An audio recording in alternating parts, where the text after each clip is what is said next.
Earlier this week, I was asked to speak at Oklahoma Christian University's Language and Literature Department Chapel. I was invited to speak on a topic that they had going on between all their speakers, so I was able to pull from a pool of things and then speak on anything within that topic that I wanted to. I chose the topic, how is curiosity killed and how is it revived? My lecture diverges from that a bit, but I was using the topic primarily as an inspiration and a starting place. Now, I got a text before the lecture, the night before, which I saw the morning of, saying that due to the school going on fall break the following day, there may be no organized meeting for the chapel that day. So I was only expecting no more than 20 people and really was expecting less. I only invited 2 friends, and I don't think that the literature department has many people who consistently go. To my surprise, though, there were 2, 3, or even 4 times that amount of people who were present. Audience members filled up almost every single chair except for a few here or there, and some people sat on the ground, many people stood in the back, and the crowd even went out the door. So, needless to say, this sudden increase in size made me a bit more nervous than I was before. I hope it doesn't show in the recording, but I was almost trembling the entire time. I hope you enjoy my lecture. Here it is. Thank you so much, Ashlyn. I was not expecting to see so many people here today.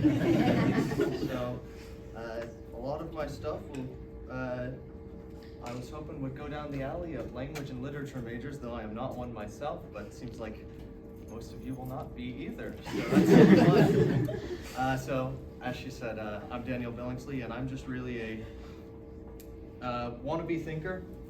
I'm nothing special. My degree is in computer science and cybersecurity, and I'm a systems engineer at Tinker Air Force Base. So I am really just someone who's here to speak, and that's it. And so I hope you can walk away with some new ideas from myself, and they're not anything too deep, I don't think. I just want to challenge some ideas. So I actually love the given title of this series of speakers, Cultivating Curiosity. See, the word cultivate comes from the Latin root, which is cultivus, and that means to till the ground or to care for something. And that's what its root word actually is to care for. Ralph Waldo Emerson, who is an American transcendental philosopher, orator, and essayist, in his essay Nature, explains that the very words we use make pictures and are examples of the world we experience. For example, the word spirit, which has a lot of influence on us, especially at a Christian university, and in our day and age, we like to talk about spirit. That comes from the word for breath. So just the idea of spirit has an image of breath for us. And when we consider words in their ancestral roots, as well as in their contemporary forms, we grasp an image in our minds that helps us further understand what we are trying to express. Cultivating curiosity. We get an image of a garden, right, in which we tend to curiosity. And as a brief aside, I find this also a little bit funny because the etymology of curiosity also means to care for something. So the term is poetic in its alliteration, but also in its redundancy. So the deconstructed meaning of cultivating curiosity means to care for that which we care for. So I find that a bit funny and fascinating if you're a little bit of a nerd like me. So cultivating, gardens, tending, tilling, these are very important. Why? Because gardens are very important to us. You might not think that they're very important, but they're very important to the Christian mind. Everything began in a garden, right? The Garden of Eve. And in this garden there were many trees, but 2 of which were particularly important. First is the tree of life, and the second is the the tree of the knowledge of good and evil. These are first introduced in Genesis 2:9, and later in verse 17, God prohibits Adam from eating from the tree of the knowledge of good and evil. He says, "You shall surely die." Yet despite this warning, Eve, mother of all living, eats of the fruit of the knowledge of good and evil. Why? Well, classically we say temptation, but what undergirds this temptation? I'm not going into a theologically deep, factual understanding of what's happening here. Instead, I'm going to peer into a different perspective of it, mainly the perspective of John Milton, the 17th century English poet who wrote Paradise Lost, which is a great epic which accounts the very idea of Satan's fall and the Garden of Eden and fall of man. So bear with me as I read 17th century English poetry before a group of a bunch of people. So I quote to you Milton. "Thy praise he also who forbids thy use, conceals not from us, naming thee the tree of knowledge both of good and evil. Forbid us then to taste, but his forbidding commends thee more, while it infers the good be thy communicated, and our want. For good unknown sure is not had, or had and yet unknown is not had at all.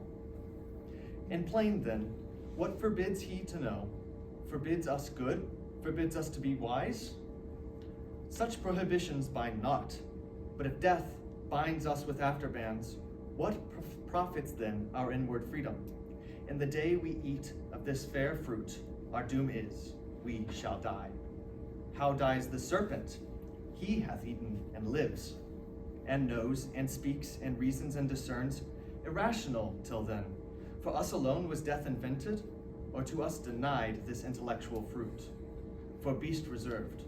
For beast it seems, yet that one beast which first hath tasted envies not, but brings with joy the good befallen him, author unsuspect, friendly to man, far from deceit or guile. What fear I then rather to know to fear, under this ignorance of good and evil, of God or death, of law or penalty? Here grows the cure of all, this fruit divine, fair to the eye, inviting to the taste, of virtue to make wise, what hinders then to reach and feed at once both body and mind." End quote. We see then in the mind of Milton's Eve, curiosity. Curiosity of the serpent, of the fruit, and of death. It is in this curiosity that pride is cultivated, if you will. And in this pride comes forth desire, temptation, and then acting on that temptation, in that eating of the fruit, comes death. Curiosity, don't get me wrong, has led man to many great discoveries, but also is the cause of great suffering. There's an obscure novel that I'm sure none of you have heard of, written in 1818 by an unknown author, Mary Shelley. Literature majors surely haven't heard of this. This obscure novel is, of course, Frankenstein, and it is about a gifted student of science named Viktor Frankl, different idea there, named Victor Frankenstein. The novel takes place at an unpronounceable university by my standards, and Frankenstein creates his own life in darkness and in secret, only to have that life become a horror to the people around him. A slight alteration on an anonymous quote says, "Those who know of the story think Frankenstein is the monster. Those who read the story think Frankenstein is the doctor. Those who understood the story know Frankenstein is the monster." The Dr. Frankenstein is responsible for proclaiming himself a modern Prometheus and bringing hell to many people. He performs an act of God as a mere man and thus brings hell upon himself and kin.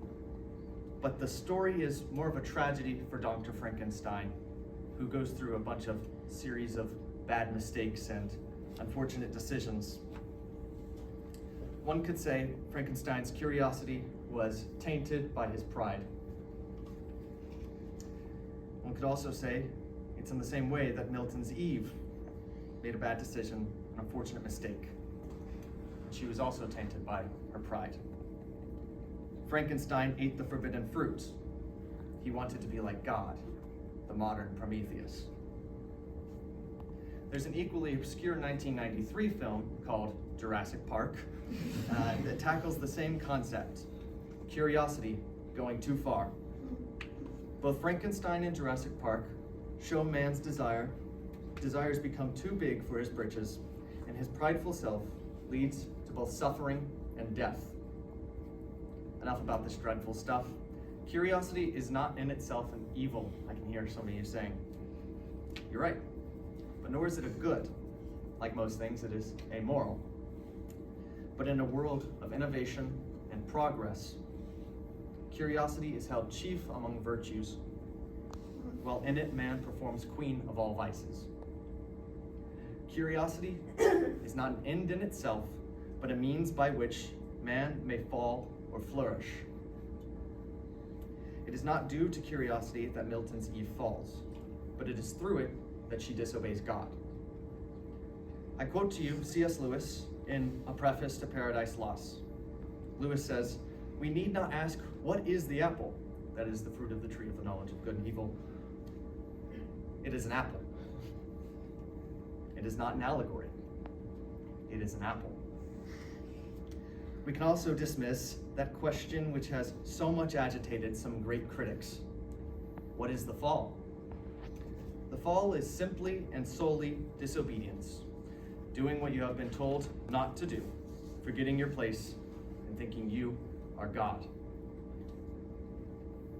In this, Lewis tells us mere disobedience is the reason for the fall. And Milton tells us prideful curiosity is the reason for this disobedience.